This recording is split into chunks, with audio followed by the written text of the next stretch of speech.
주님께서 여러분과 함께 요한이 전한 거룩한 복음입니다.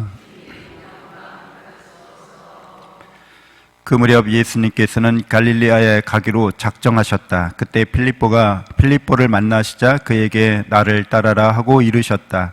필립보는 안드레아와 베드로의 고향인 벳사이다 출신이었다. 이 필립보가 나타나엘을 만나 말하였다. 우리는 모세가 율법에 기록하고 예언자들도 기록한 분을 만났소. 나자렛 출신으로 요셉의 아들 예수라는 분이시요. 나타나엘은 필립보에게 나자렛에서 무슨 좋은 것이 나올 수 있겠소 하였다. 그러자 필립보가 나타나엘에게 와서 보시오 하고 말하였다. 예수님께서는 나타나엘이 당신 쪽으로 오는 것을 보시고 그에 대하여 말씀하셨다. 보라, 저 사람이야말로 참으로 이스라엘 사람이다.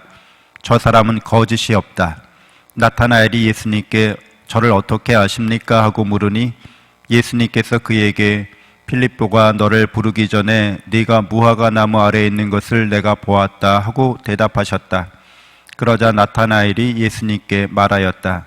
스승님은 하느님의 아드님이십니다. 이스라엘의 임금님이십니다. 예수님께서 나타나엘에게 이르셨다. 네가 무화과 나무 아래에 있는 것을 보았다고 해서 나를 믿느냐? 앞으로 그보다 더 큰 일을 보게 될 것이다. 이어서 그에게 또 말씀하셨다. 내가 진실로 너희에게 말한다. 너희는 하늘이 열리고 하느님의 천사들이 사람의 아들 위에서 오르내리는 것을 보게 될 것이다. 주님의 말씀입니다.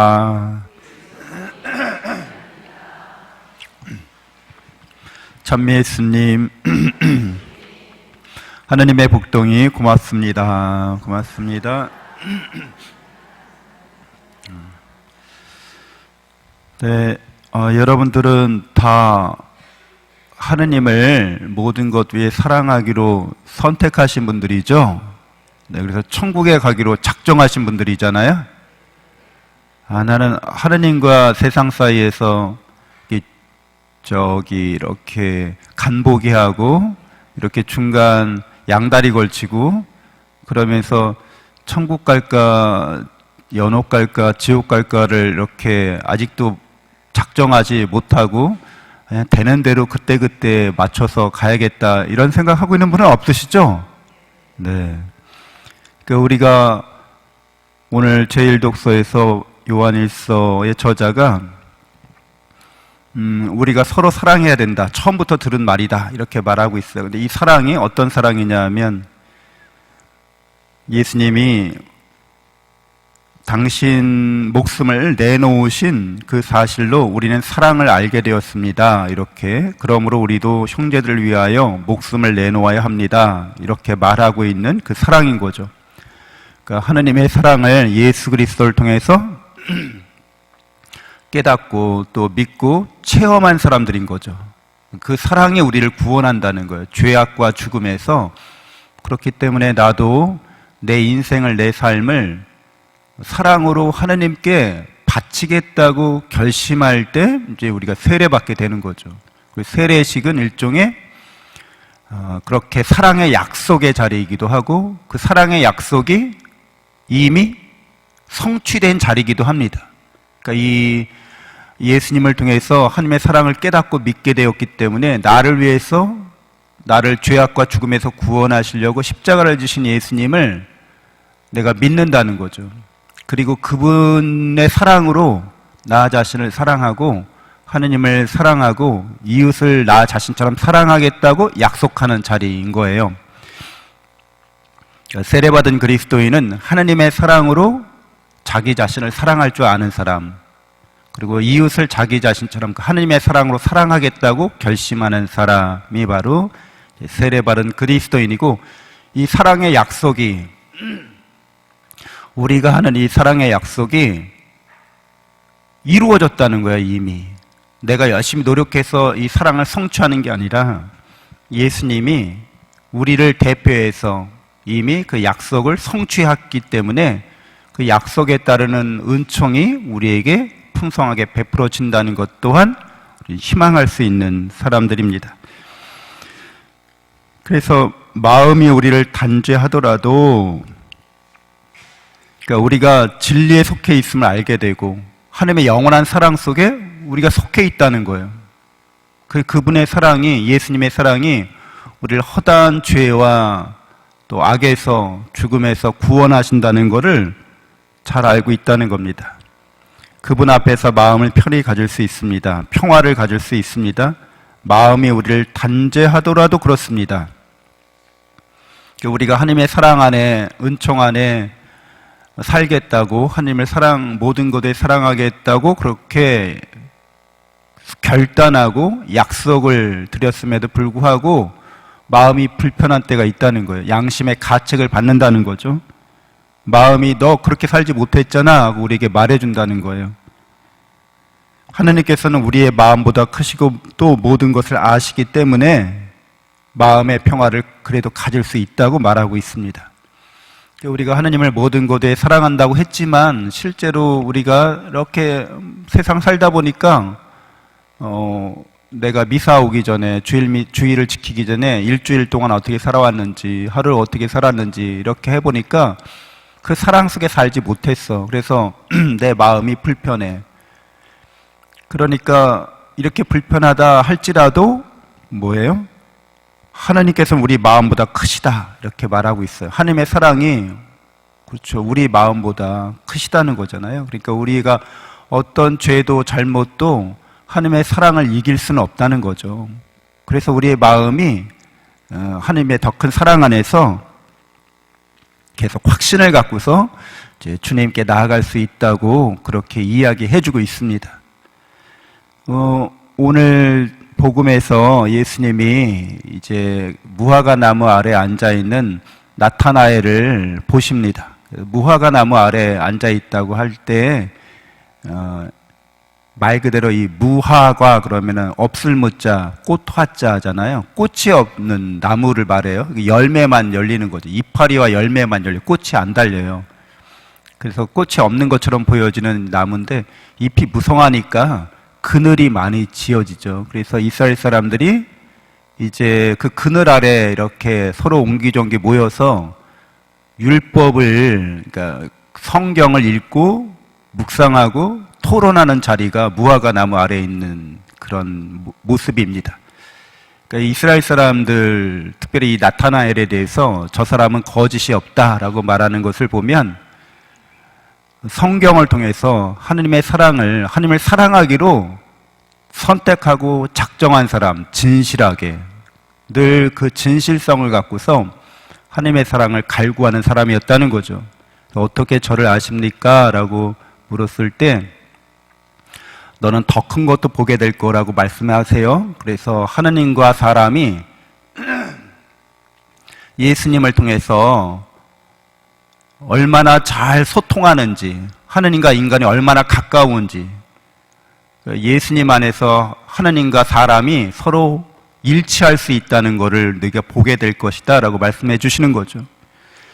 그래서 예수님을 통해서 하나님의 사랑과 은총이 풍요롭게 우리에게 내려졌고 또 그 풍요로운 은총을 받는 인간의 삶이 어떠해야 하는지도 예수님을 통해서 알게 된 거죠. 하나님과 인간 사이에 이렇게 막힘없이 소통하는 모습을 보게 될 거라고 알려주십니다. 그래서 그리스도인들은 여러분들 이렇게 서로 만나면 되게 마음이 편한 사람들이어야 해요. 왜? 이미 인생에 중요한 결정을 내린 사람들이거든요. 하나님을 모든 것에 사랑하기로. 그러니까 세속적인 것 같고, 세속적인 것이나 인간적인 거를 사랑하는데 마음이 뺏긴 사람들이 아니라는 거예요. 그래서 여러분들 어떠세요? 동창 모임이나 뭐 세속적인 사회 일반 친구들 모임에 갔을 때 그들이 자랑하는 것을 듣고 나면 뭐 어때? 마음이 되게 편안하고 충만해지고 되게 이렇게 충족되는 마음을 갖는 건 아니잖아요. 뭐 그런 이야기들, 그러니까 세속을 사랑하고 세상을 사랑하는 사람들 이야기를 듣다 보면 마음이 굉장히 공허해집니다. 마음이 되게 불편해지는 거죠. 그들 안에 그 인생 자체가 하나님을 사랑한다는 거, 그러니까 하나님의 사랑을 깨닫고 있고 또 믿고 있고 그러질 않는 거예요. 그냥 그들이 바라는 거는 세속적인 거, 세상적인 게 전부라는 거예요. 그러니까 그런 거밖에 자랑할 게 없잖아요. 그런 거 갖고 자랑 못하는 사람들은 어떻게 되는 거예요? 불행하다고 여기는 거잖아요. 그런 이야기를 주고받는 것 자체가 굉장히 기운 빠지는 일이고, 그런 얘기를 듣다 보면 그렇죠, 마음이 공허하고 또 화가 나기도 하고 시기와 질투가 일어나기도 하고 아무짝에도 소용없는 이야기들이라는 거죠. 우리를 죄악과 죽음에서 구원받는 일이 아닌 거예요. 그냥 잘 먹고 잘 살다가 죽는 이야기들인 거죠. 다 죽고 망하는 이야기들인데, 그냥 그런 이야기들 밖에는 이렇게 이야기 주제가 안 되는 거죠. 근데 그리스도인들은 영원한 사랑과 은총을 받고 있다는 거예요. 우리 영원한 생명과 행복이 이미 우리 거라는 거예요. 그래서 서로 사랑하는 삶이야말로 하나님께서 원하시는 삶이라는 거예요. 그래서 성경을 주제로 신앙적인 주제를, 영적인 이야기들을, 또 얼마나 우리가 하나님의 사랑과 은총의 열매를 맺는 삶을 살아가야 하는지를 서로 기도하고 격려하면서 나눌 때 마음이 굉장히 평화롭고 희망에 이렇게 차게 되고 용기와 격려를 받게 되고 그렇게 되는 거죠. 그래서 그리스도인들이 만나서 이야기 나눌 때 어떤 분은 그 연예인 이야기들을 그렇게 잘 알고 있는 분이 있어요. 그래서 그분은 만나면 연예인 이야기를 이렇게 하신대요. 뭐 누구는 어떻고 그냥 기자들보다 더 많이 알고 있는 것 같아. 그러면은 아니 우리가 연예인 이야기를 하더라도 복음에 비추어서, 신앙에 비추어서 이렇게 우리가 식별할 수가 있는 거죠. 뭐가 잘못된 거야, 이거 복음적으로 신앙적으로 이렇게 하면 안 되는 거여서 이렇게 이제 하면은 그런 얘기 관심 가져도 돼요. 근데 신앙적인 식견이나 영적인 견해는 전혀 없이 그냥 세상 살아가는 이야기만 하는 거예요. 그리스도인들에게는 이제 어울리지 않는 이야기인 거죠. 그러니까 우리는 누구를 만나도 마음 편한 게 하나님을 모든 것에 사랑하기로 헌신한 사람들이라는 거예요. 혈육보다 더 가까운 사람들인 거죠. 혈육이라 할지라도 내 인생을 하나님을 위해서 바치겠다고 결심한 사람이 아니면 나는 내 인생을 돈을 위해서 바치겠어? 나는 내 인생을 세상적인 어떤 행복을 위해서 내 인생을 바치겠어? 하는 사람들하고는 이렇게 대화를 하다 보면 가는 길이 다르다는 거예요. 이 사람들이 추구하는 길은 하나님을 사랑하고 그 사랑의 나라, 천국에 가는 게 목적이 아니라 세속적이고 인간적인 일을 위해서 걸어가고 있는 사람들이구나. 거리감을 느끼죠. 이게 굉장히 좀 불편합니다. 그래서 신앙인들끼리 모였는데 이렇게 마음이 편하고 은혜롭고 그게 평화로울 뿐더러 우리에게 희망을 안겨주는 그런 분위기, 어떤 거예요? 이 사람이 사랑하는 사람이구나, 하느님을. 그 아멘, 너무 마음 편하잖아요. 근데 어떤 때는 하느님을 모든 곳에 사랑하지 않는 것 같이 말하고 행동하는 분들이 있을 수 있어요. 그러면은 이분이 신앙인이고 세례받았는데 이분은 지금 하나님을 사랑하는 그런 태도나 분위기나 그런 말과 이런 행동들이 아주 약하구나. 그러면은 굉장히 좀 그때부터 머리가 복잡해지는 거죠. 이거 어디서부터 이거를 바로 잡아줘야 되지? 그래서 여러분, 항상 그리스도인들이 무화과 나무 아래 있었던 이 나타나엘처럼 성경 말씀을 통해서, 하나님의 복음 말씀을 통해서 내 자신이 언제나 그 사랑과 은총 안에서 하나님께 저를 봉헌합니다. 저를 십자가에 매달리신, 저를 위해서 죽으신 예수 그리스도의 사랑으로 제가 하나님의 사랑을 깨닫고 믿게 되었기 때문에 저도 하나님께 저 자신을 봉헌합니다. 그리고 이러한 봉헌이 우리 사이에서 계속해서 확장돼서 하나님의 사랑의 공동체가 우리 가정과 우리 본당과 이 지역사회에 계속 확장되어 갈 수 있도록 제가 주님의 봉사자, 일꾼으로 쓰임받기를 원합니다 하고 기도하는 우리가 되어야겠습니다. 잠시 눈을 감고 묵상하겠습니다.